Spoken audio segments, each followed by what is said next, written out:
행운을 믿는 것은 잘못이 아니다. 어려운 상황에서 추가적 힘을 얻기 위해 행운을 기대하면 실제로 도움이 된다. 운이 좋다고 믿으면 통제 가능하다는 느낌을 받게 된다. 통제할 수 있다는 느낌은 자신감으로 바뀌어 여러분을 더 나은 성과, 더 많은 성공, 더 유익한 결과로 이끈다.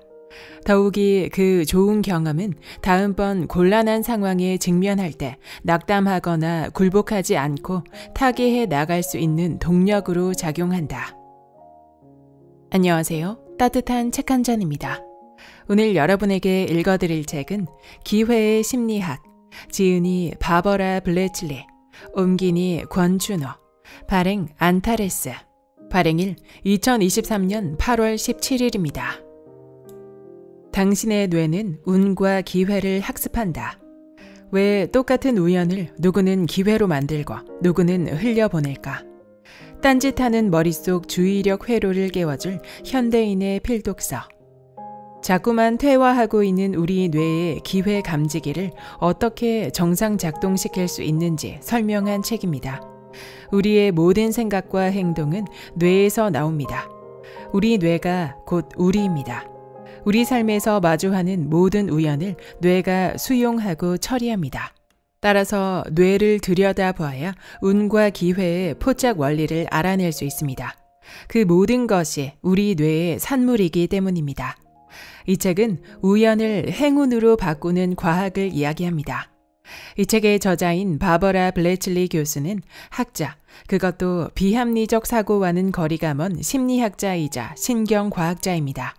그런데도 운이 좋아질 수 있다고 단언합니다.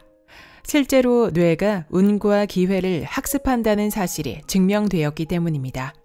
생각하는 대로 살지 않으면 살아가는 대로 생각하게 되는 우리 뇌의 메커니즘을 과학으로 설명하면서 비합리적인 믿음이 예측 불가능한 세상과 씨름할 때 꼭 필요한 까닭임을 힘주어 강조하고 있습니다. 그럼 지금부터 본문 일부를 낭독해드리겠습니다. 세상에서 가장 운 좋은 남자. 2016년 87의 나이로 타계한 크로아티아 사람 프라노 셀락은 환한 미소가 매력적이던 인상 좋은 남성이었다. 누구에게나 친절하고 자상한 할아버지였고 가만히 앉아있으면 산타클로스 같기도 했다. 살아생전 그는 세상에서 가장 운 좋은 남자로 유명했다. 프라노 셀락은 자신의 인생 자체가 운이 좋아서 시작됐다고 말했다. 1929년 6월 초 화창한 어느 날 그의 부모님은 낚시 여행 중이었는데 임신 7개월이던 어머니에게 진통이 찾아왔다. 아버지가 황급히 아기를 받아냈으나 마음이 급한 나머지 차디찬 바닷물로 씻어내서 그를 죽일 뻔했다. 신생아는 체온을 조절하지 못해서 아무리 더운 여름에도 담요로 꽁꽁 싸매는 법이다. 놀란 아버지가 정신없이 아들을 데리고 병원에 도착했을 때 어린 프라노 셀락은 저체온증으로 온몸이 파랗게 굳어 있었다.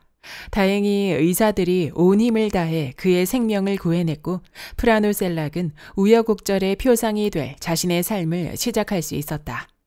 음악 교사가 직업이던 프라노 셀락은 재난에 가까운 출생 이후 30년 동안은 비교적 평온하게 보냈다고 회상했다.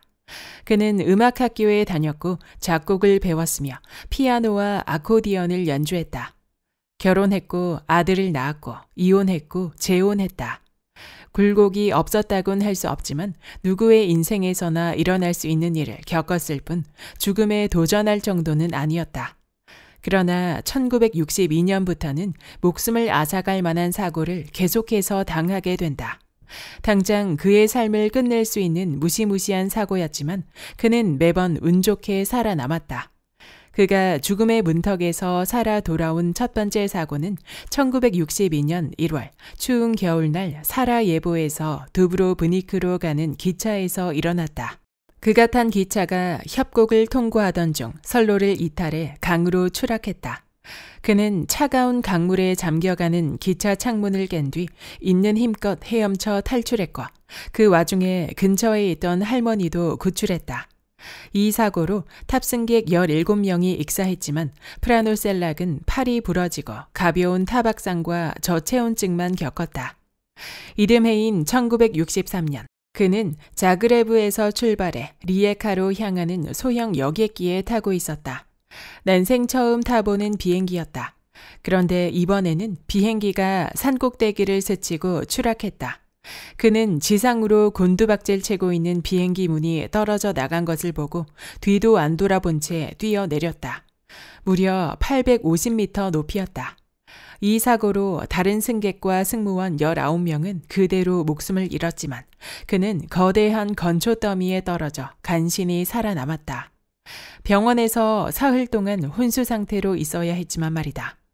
그는 이후 다시는 비행기를 타지 않았다. 그로부터 3년 뒤 이제는 자동차도 타기 싫어질 일이 그를 기다리고 있었다. 기차와 비행기에 이어 그는 자동차 사고까지 당했다. 그것도 여러 번. 1966년 그가 타고 있던 버스가 다리 위 도로에서 미끄러져 강물에 빠졌다. 다행히 목숨을 잃은 사람은 없었다. 승객 대부분은 추락 전 탈출에 성공했고 물에 빠진 승객도 전원 살아남았다. 프라노셀락도 물에 빠졌지만 또 한 번 용케 헤엄쳐 빠져나왔다. 1970년에는 그가 운전하던 자동차가 고속도로 한가운데서 불이 나 폭발했다. 다행스럽게도 그는 연료 탱크에 불이 옮겨 붙기 전 멀리 도망칠 수 있었다. 하지만 3년 후 운전 중에 또 화재가 발생했다. 연료 펌프가 고장을 일으켜 뜨거운 엔진에 휘발유를 분사하는 바람에 통풍구로 화염이 뿜어져 나왔다. 머리카락 대부분이 불길에 타버렸지만 그래도 서둘러 탈출해 생명을 지킬 수 있었다. 이 정도도 너무 많아서 끝일 것 같지만 끝이 아니다. 헷갈리니 번호를 붙여보자. 그가 태어나던 날은 1번, 기차는 2번, 비행기는 3번, 버스는 4번, 자가용 자동차는 각각 5번과 6번이다. 7번은 다시 자동차인데 1996년 산소 커브길에서 갑자기 나타난 유엔 평화유지군 트럭과 충돌을 피하려고 방향을 틀다가 난간 아래로 추락하는 사고였다. 자동차가 뒤집히면서 조수석 문이 열렸고 안전띠를 착용하지 않은 덕분에 마지막 순간에 차에서 빠져나와 나뭇가지를 붙잡을 수 있었다. 그가 몰던 자동차는 몇 번이고 구르면서 100m 아래 바닥으로 떨어졌고 잠시 후 폭발했다. 그에게 죽을 고비를 넘기는 행운만 있었던 것은 아니다. 2002년에는 누가 봐도 행운인 복권에 당첨돼 달러로 100만 달러가 넘는 당첨금을 받았다. 프라노셀락은 이 돈으로 호화로운 생활을 누리다가 2010년 검소하게 살기로 결심하고 남은 재산 대부분을 기부했다. 그런데 사실 2002년 복권 당첨을 제외하면 프라노셀락의 믿기지 않는 사고들은 제대로 검증된 적이 없다. 나는 이 책에서 7번의 사고를 소개했지만 8번으로 설명하는 기사도 있으며 그가 인터뷰한 매체마다 조금씩 내용이 달라서 일부는 일관성이 없다. 일테면 사고가 발생한 연도도 조금씩 다르고 그에게는 행운이었으나 그들에게는 불행인 사망자들의 수도 제각각 다르다. 4번 버스 사고에서 사망자가 없었다지만 4명이 익사했다고 설명한 기사도 있다. 7번 자동차 추락 사고 1년 전에 버스에서 치이는 사고도 있었다는 인터뷰도 있다. 그 밖에도 7번 사고에서 나무에 매달려 있었다거나 나무에 걸터 앉아 있었다거나 나무에 서 있었다는 등 그때그때 말이 다르다.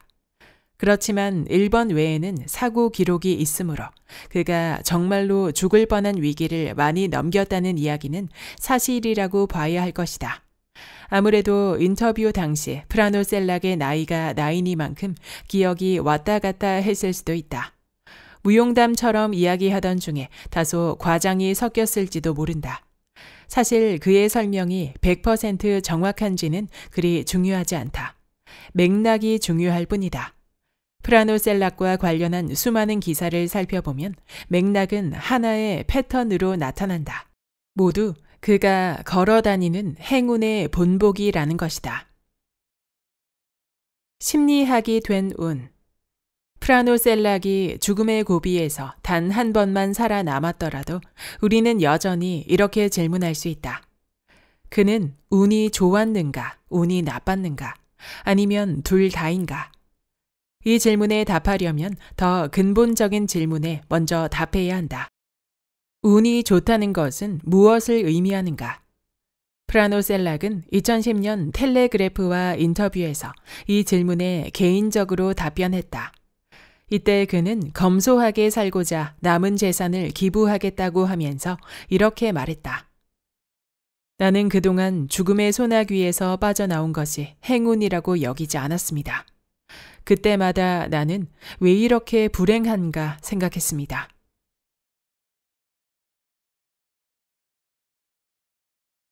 운을 느끼는 이유. 어떤 사람의 성공이 운에 따른 것이라고 할 때 이는 두 가지를 암시한다.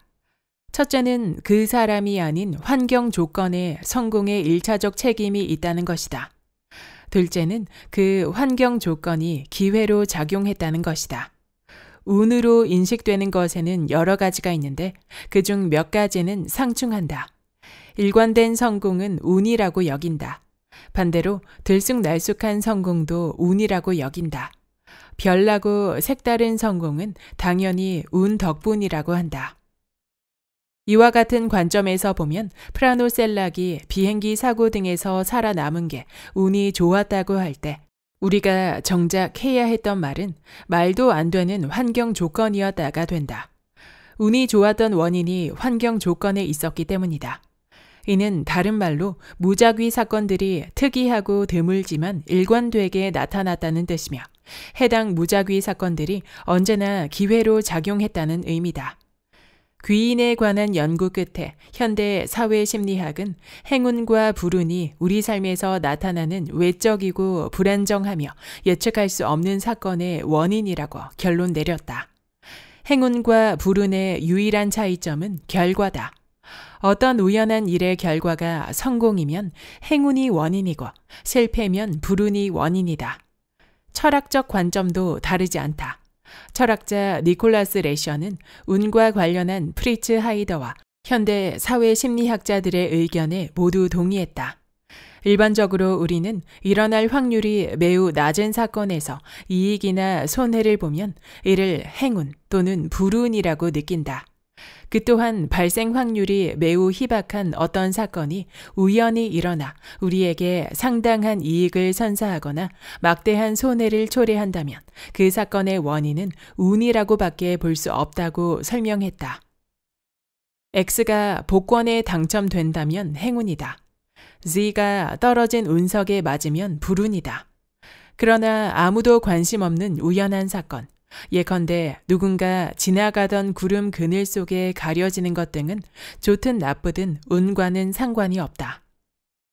운은 우리 각자가 느끼는 내적이고 개인적인 특성으로도 볼 수 있다. 운과 뉴런, 그 모종의 관계. 여러분이 지금까지 내 이야기에 집중했다면 운과 뉴런이 모종의 관계에 있음을 눈치챘을 것이다. 여러분은 운이 좋은 것과 주의를 기울이는 것 사이에 밀접한 관계가 있음을 안다. 주의를 기울이는 첫 번째 단계는 다름 아닌 어떤 일이 일어났다는 사실을 알아차리는 것이다.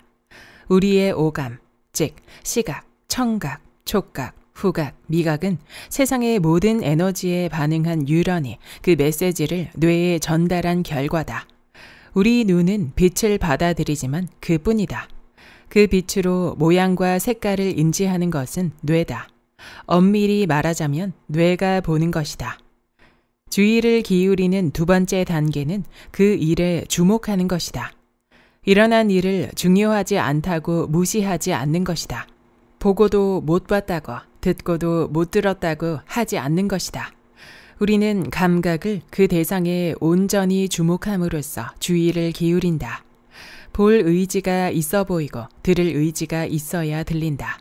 그리고 우리는 방금 들은 소리의 중요성을 인식하기 위해 과거 경험에서의 기억을 이용한다.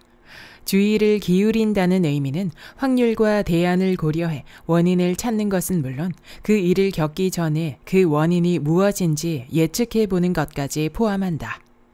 그렇다면 운이 좋다는 것은 다음에 일어날 일을 얼마나 잘 예측하는지에 달려 있다고도 볼 수 있다. 여러분이 주의를 기울이지 않아 응당 뇌에 발화해야 할 활동 전위를 뉴런이 무시한다고 가정해보자. 그러면 여러분은 나뭇가지가 부러지는 소리를 절대 듣지 못한다. 그 일이 얼마나 위험한지에 관한 과거의 기억을 절대로 떠올리지 못한다. 그 일에 뛰어들었을 때 얼마나 좋았는지를 절대로 생각하지 못한다. 시간만 간다. 배가 고프고 잠이 온다. 하지만 여러분이 주변 세계에 주의를 기울이고 과거의 정보와 비교해 본다면 앞으로 무슨 일이 일어날지 예측할 수 있다. 그 예측은 여러분을 살릴 수도 있고 여러분에게 엄청난 기회를 줄 수도 있다. 주의를 기울여야 여러분 앞에 나타난 우연이 행운인지 불운인지 알아차릴 수 있으며 기회인지 위기인지도 판단할 수 있다. 그래야 언젠가 다른 사람들에게 여러분의 행운 이야기를 제대로 들려줄 수 있는 것이다.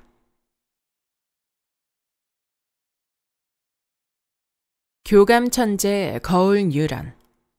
거울 뉴런이 우리를 위해 무엇을 하는지에 대한 연구는 지금도 계속되고 있다. 거울 뉴런의 기능에 관한 가장 일반적이자 지배적인 설명은 우리가 다른 사람의 행동을 이해하는데 거울 뉴런이 주요한 역할을 한다는 것이다. 자코모 리졸라티 연구팀의 다음 설명에서 원숭이를 인간으로 바꾸면 된다. 같은 기능이 인간 뇌의 거울 뉴런에도 있다고 가정하기 때문이다. 원숭이 집단 내의 풍부한 사회적 상호작용을 고려할 때 다른 원숭이들의 행동에 대한 원숭이의 이해는 스스로 행동을 선택하는 데 매우 중요한 요소임이 틀림없다. 다른 원숭이들의 움직임에 따라 적절한 움직임을 빠르게 선택하는 행동은 자극을 빠르게 인지하는 뇌의 코딩을 따른 것이다. 이 설명에 동의한다면 거울 뉴런을 통해 우리는 문자 그대로 미래를 예측한다고 할 수 있다.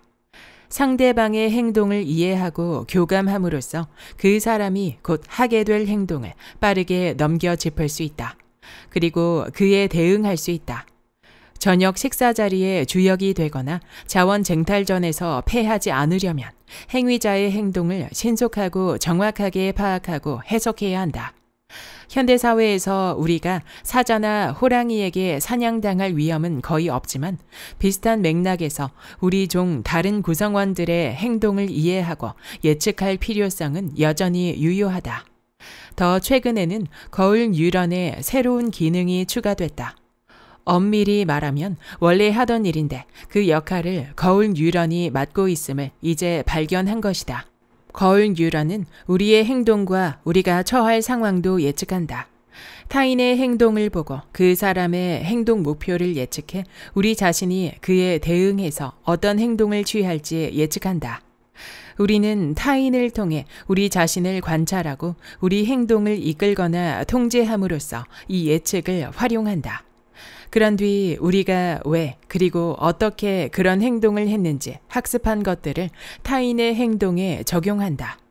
이처럼 거울 뉴런은 타인의 행동과 우리 자신의 행동 모두에 반응하므로 다음에 무슨 일이 일어날지 삽시간에 예측할 수 있게 해준다. 자, 그럼 거울 뉴런이 운에는 어떤 역할을 할까?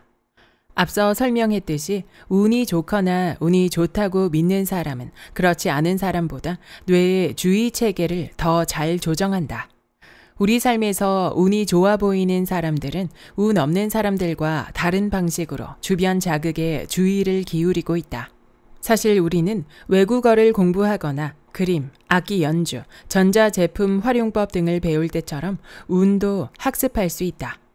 우리가 앞으로 일어날 일을 더 효율적으로 예측할 수 있도록 뇌를 단련시켜 조금씩 그 예측을 더 잘하게 되면 그것이 옳았음을 반복해서 확인할 수 있고 그에 대한 보상도 더 자주 받을 수 있다. 다음에 무엇을 해야 하는지에 대한 우리 뇌의 결정이 계속해서 옳다고 판명되면 우리는 운이 좋다고 여기게 되며 그 믿음도 강화된다.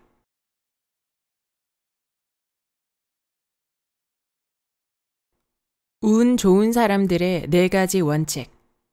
기대는 매일매일 우리가 하는 행동에 영향을 미치며 의도치 않게 주변 사람들의 행동에도 영향을 미친다.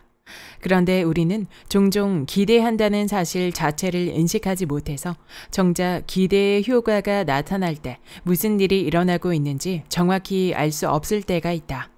여러분이 특정 상황에서 운이 좋으리라고 기대하면 실제로도 운이 좋아지는지 묻는다면, 그리고 운이 좋아지는 방법을 배울 수 있는지 묻는다면 예라고 답변하겠다. 나만 이렇게 확신하는 게 아니라 앞서 언급한 심리학자 리처드 와이즈먼도 이 질문에 예라고 대답할 것이다. 그도 운을 연구해 왔고 특히 왜 어떤 사람들은 운이 좋다고 여기는데 어떤 사람들은 운이 없다고 생각하는지를 파고 들었다. 이 두 부류의 사람들은 서로 무엇이 다른 걸까? 유전적인 본성일까? 세상을 바라보는 세계관 차이일까? 아니면 자신들을 둘러싼 환경이 달라서일까? 리처드 와이즈먼은 운이 좋아지는 4가지 원칙을 제시했다. 이 장의 첫머리에서 설명했듯이 여러분 스스로 자신의 성공 가능성에 대해 기대를 키우고 주의를 집중하면 실제로 운이 좋아진다. 리처드 와이즈먼은 이 4가지 원칙을 바탕으로 행운 학교를 운영하면서 학생들에게 운을 바꾸는 방법을 가르쳤고 수업에 참여한 대다수 학생이 이후 놀라운 성공을 거두었다. 그에 따르면 인생에서 행운이 따르는 사람들은 다음과 같은 4가지 원칙을 반드시 지키며 산다. 원칙 1. 우연한 기회를 놓치지 않는다. 운이 좋은 사람들은 늘 주의를 기울이기에 우연히 찾아온 기회를 알아차리고 그에 따라 행동한다. 이들은 운이 없는 사람들보다 새로운 경험에 개방적이고 인간관계가 형성되는 모임에 훨씬 더 적극적으로 참여한다. 이에 능숙한 사람들은 오히려 스스로 기회를 만들어내기도 한다. 원칙 2. 행운의 예감에 귀 기울인다. 운이 좋은 사람들은 자신의 본능적인 직감을 믿고 귀를 기울인다. 이들은 직감에 저항하지 않는다. 행운의 예감이 틀려도 손해볼 게 없기 때문이다. 이들은 자신의 지식과 경험을 활용해 앞날을 직관적으로 예측한다. 마음이 산란해질 때는 혼자만의 시간을 가지면서 직감의 날이 무뎌지지 않도록 관리한다. 원칙 3. 행운이 오기를 기대한다. 운이 좋은 사람들은 설령 아무런 논리적 근거가 없더라도 자신의 앞날은 행운으로 가득하리라고 기대한다. 그리고 행운을 맞이한 자신의 모습을 상상한다. 이 긍정의 기운이 타인에게도 전해지므로 긍정적 상호작용이 계속되며 이는 자기 충족적 예언으로 작용해 현실이 된다. 원칙 4. 불운도 행운의 징조로 여긴다. 운이 좋은 사람들은 바라지 않던 일이나 끔찍한 불운을 겪어도 굴하지 않는다. 불가항력적 불운이라면 자신을 탓하지 않고 자신의 실수 때문에 벌어진 일이라면 다시는 실수하지 않겠다고 다짐한다. 그리고 이 모든 경험을 앞날에 대한 기대로 통합한다. 이들은 연속된 불운에도 더 나빴을 수도 있었던 상황을 떠올리면서 이만큼 운이 나빴으니 앞으로는 운이 좋을 것이라고 기대한다. 기대와 주의는 우리 주변에서 무슨 일이 일어나고 있는지 이해하는 과정에서 매우 밀접하게 얽혀 있기에 심리학자와 신경과학자들은 이 2가지 요소를 하나로 간주하곤 한다.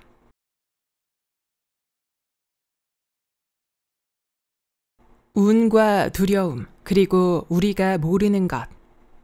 여러분 인생에서 우연과 마주했던 모든 시간을 떠올려보자. 그 기회가 여러분을 그냥 지나쳤든 무릎 위에 떨어졌든 간에 나는 여러분이 할 수 있는 최선을 다했다고 확신한다. 우리는 저마다 최선을 다하고 있다.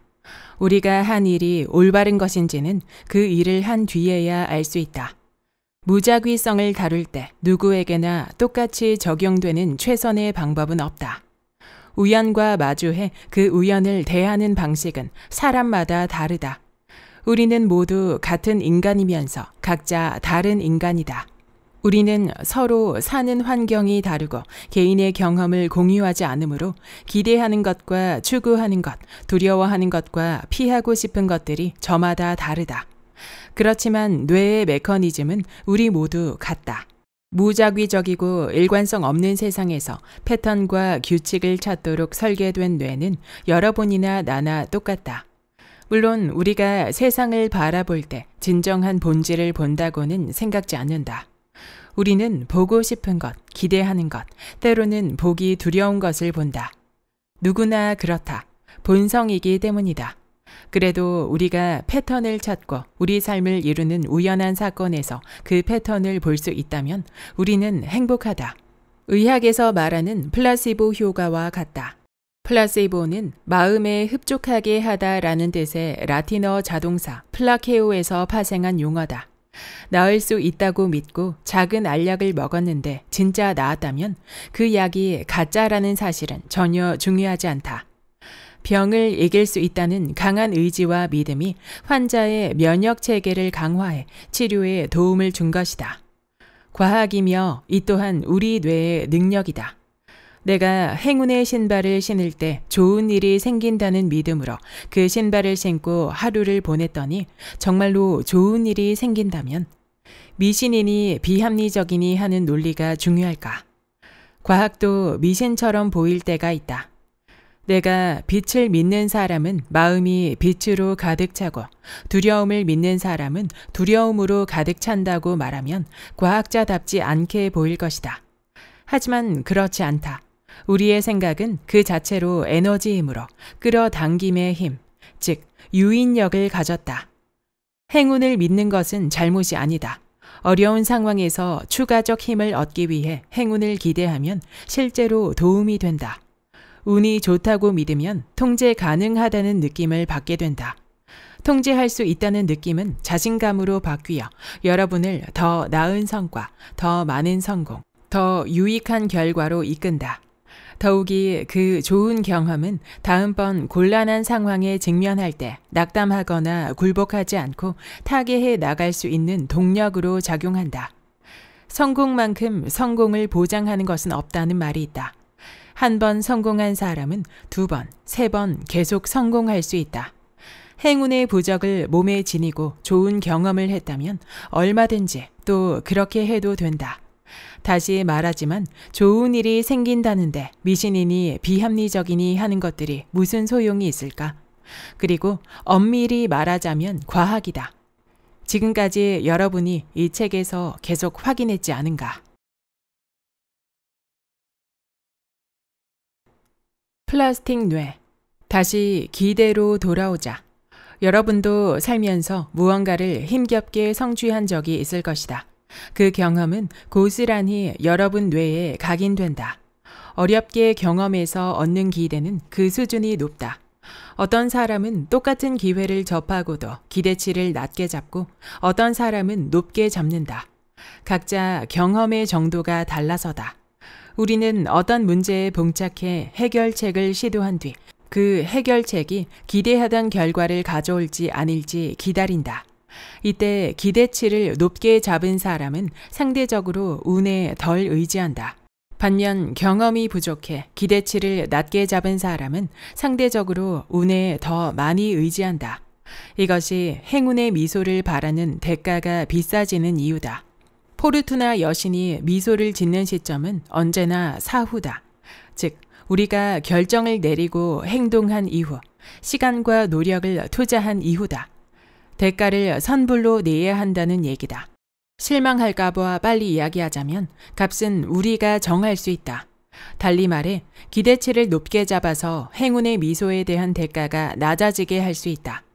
좀 더 세심하게 주의를 기울이고 관련 없는 것은 무시해버리고 부적절한 반응은 억제함으로써 우리 뇌의 의사결정 체계에 더 양질의 정보를 제공할 수 있다.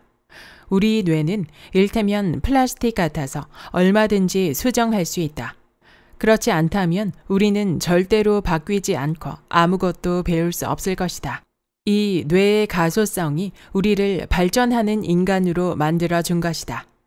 동물은 우리가 무엇을 하는지 알지 못하지만 우리는 동물의 행동 원인을 안다. 영리한 한스는 아무리 영리해도 사람이 제시한 실제 문제가 무엇인지 깨닫지 못했으나 사람은 가설을 수정하고 오류를 제거해 나가면서 결국 한스의 비밀을 밝혀냈다. 운이 좋다는 믿음은 우리가 겪게 되는 무작위성의 물결을 기꺼이 타겠다는 의미이기도 하다. 운이 좋다는 것은 기회를 잡을 수 있는 적절한 시간과 장소에 있다는 뜻으로 우리의 역량을 최대한 활용할 수 있도록 생각하는 능력을 향상해야 한다. 그저 수동적으로 가만히 있어도 얻는 제로에 가까운 확률의 무작위 기회만 바라서는 운이 좋아질 수 없다. 목표를 달성하겠다는 강한 의지로 정신을 바짝 차리고 있어야 하며 우연한 기회를 포착했을 때 곧바로 받아들이고 실행하고 심지어 위험조차 포용할 준비를 하고 있어야 한다. 노력 없이 단순히 주사위만 바라보고 있어서는 행운의 미소를 결코 볼 수 없다. 그 미소는 값이 너무 비싸서 모든 것을 다 줘도 사기 어렵다. 행운의 미소를 비싼 값으로 사겠다는 발상은 운 없는 사람이 되겠다는 생각과 다르지 않다. 행운의 미소는 최대한 저렴하게 구할 때 가치가 높아진다. 무작위성의 물결에 올라타려면 먼저 여러분 자신을 밖으로 내놓아야 한다. 그러려면 스스로 두렵지 않다고 세뇌해 편도체를 무력하게 만들어야 한다. 기회는 위기라는 위험을 동반할 수 있기 때문에 두려움부터 제거해야 한다. 어쨌든 결과는 둘 중 하나가 될 것이다. 실패로 불운을 맛보거나 성공으로 행운을 만끽하거나. 경기가 끝날 때까지는 끝난 게 아니다. 지레 겁먹을 필요도 없고 설레발이 요란스러울 까닭도 없다. 모든 것이 잘 되고 원하는 것을 얻었다면 만세를 외치면 된다. 그렇지 않았다면 값진 학습 결과인 실패를 기억은행에 보내고 다음번 시도에 활용하면 된다. 실망하거나 자책할 이유도 없다. 오늘만 사는 게 아니다. 경험은 우리의 정신 기능과 신경 기능을 모두 변화시킨다. 쓸모없는 경험이란 존재하지 않는다. 경험이 있어야 가질 수 있다. 살면서 마주하는 모든 일은 여러분이 생각하는 방식과 뉴런이 작동하는 방식을 계속해서 수정할 수 있게 해준다.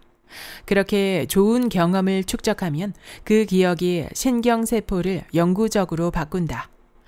많은 심리학자와 신경과학자들이 우리가 운 좋다고 느끼는 이유와 운 좋을 확률을 높이는 방법에 관해 연구했다. 제1장에서 살펴본 제임스 오스틴의 4가지 행운 유형을 떠올려 보자.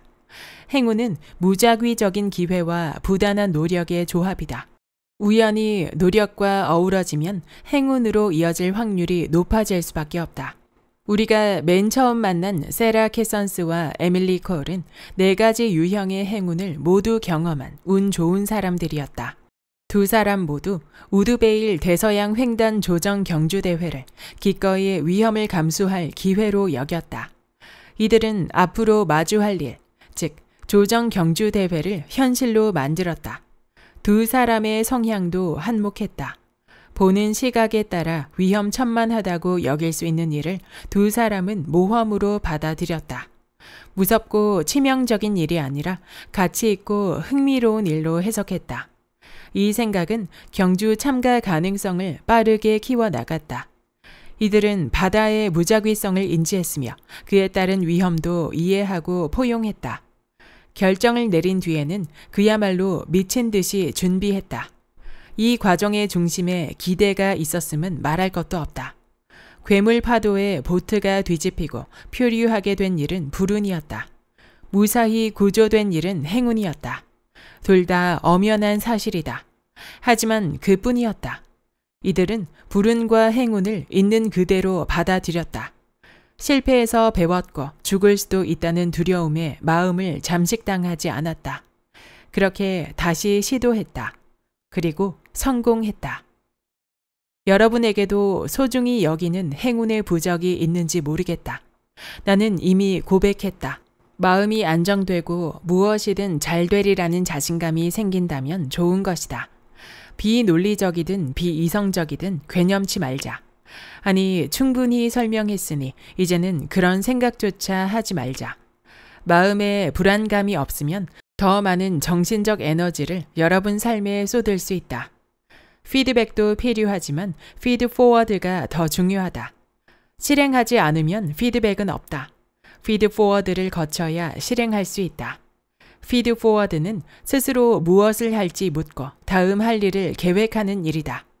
미리 생각하고 준비하고 계획하지 않으면 우리는 방향을 잃는다. 피드 포워드가 성공을 향한 첫걸음이며 운이 좋아지는 시작이다. 행운은 여러분 삶에서 무작위로 널려 있다. 오즈의 마법사처럼 여러분도 기회를 잡을 힘을 항상 지니고 있다. 여러분이 마음을 활짝 열어 우연을 있는 그대로 받아들이고 불안해하거나 두려워하지 않으며 실수와 실패에서 배우고 지고 있는 듯 보이는 게임의 판도를 능동적으로 바꾸려 한다면 수많은 우연에서 이익을 얻을 수 있다. 우리는 이 세상을 완전히 통제하지는 못하더라도 우리 삶의 무작위 측면은 어느 정도 통제할 수 있다. 우연은 우리가 무엇을 하든 우연이다. 혼돈이 우주를 지배하지만 인간은 그 혼돈마저 규칙화해 혼돈 이론을 만들었다. 혼돈을 다루려는 시도 그 자체도 행운이다. 여기까지 기회의 심리학의 본문 일부였습니다. 이 책의 저자 바버라 브레칠리는 심리학자이자 신경과학자로 이 책에서 운이 좋아지고 기회를 잡는 방법을 뇌가 학습할 수 있다는 사실을 증명하고 있습니다. 여러분은 평소 자신의 운의 방향을 어느 쪽으로 믿고 있나요? 평소 나의 운을 좋게 만들어주는 일종의 부적도 가지고 있나요? 저자는 주술적이거나 미신적인 힘을 믿는 것 또한 불안감에서 벗어나 안정감과 확신을 주기 때문에 실제 더 좋은 결과를 가져오는 데 효과가 있다고 이야기합니다. 이 책에 따르면 결국 운은 내가 주변 상황에 얼마나 주의를 기울이고 기회를 포착하며 좋은 결과의 가능성을 얼마나 기대하느냐에 좌우된다고 결론 지을 수 있습니다. 어떤 상황에서 기회를 포착하여 결국 그것을 좋은 결과로 만들어냈을 때 나의 뇌는 그 과정들을 학습하고 다음에 그런 일련의 기회들에 더 주의를 기울여 찾아내고 좋은 결과를 만들어내는 과정이 반복되면서 운이 좋을 확률이 더더욱 높아지는 것입니다. 한 가지 더 인상 깊었던 말은 피드 포워드가 중요하다는 것이었습니다. 스스로 무엇을 할지 질문하고 다음 할 일을 계획하는 것을 말합니다. 내가 겪었던 일을 피드백한 후 다음에 올 과정과 기회에 대해 준비를 하고 실행하는 과정을 거칠 때 내가 운이 좋은 사람이 될 확률은 더욱 높아질 것입니다. 이 책에서 말하고자 하는 핵심 키워드는 주의라고 생각되었습니다. 내가 가고자 하는 목표와 관련해서 공부를 하고 데이터를 쌓고 미리 다양한 준비를 한다면 자연스레 내가 잘 해낼 수 있는 기회들을 잡을 수 있게 주의를 집중하게 되고 꾸준한 실행으로 좋은 결과를 가져올 수 있게 될 것입니다. 저자가 현직 교수라 그런지 논문처럼 어려워 보이는 용어나 이론도 꽤 많았지만 운과 기회에 대한 통찰력과 그 결론만큼은 우리가 꼭 기억해야 할 내용이었습니다. 여러분도 이 책과 함께 운과 기회를 학습함으로써 운이 좋은 사람으로 거듭나길 응원합니다. 구독과 좋아요와 댓글은 큰 힘이 됩니다. 다음 영상에서 만나요.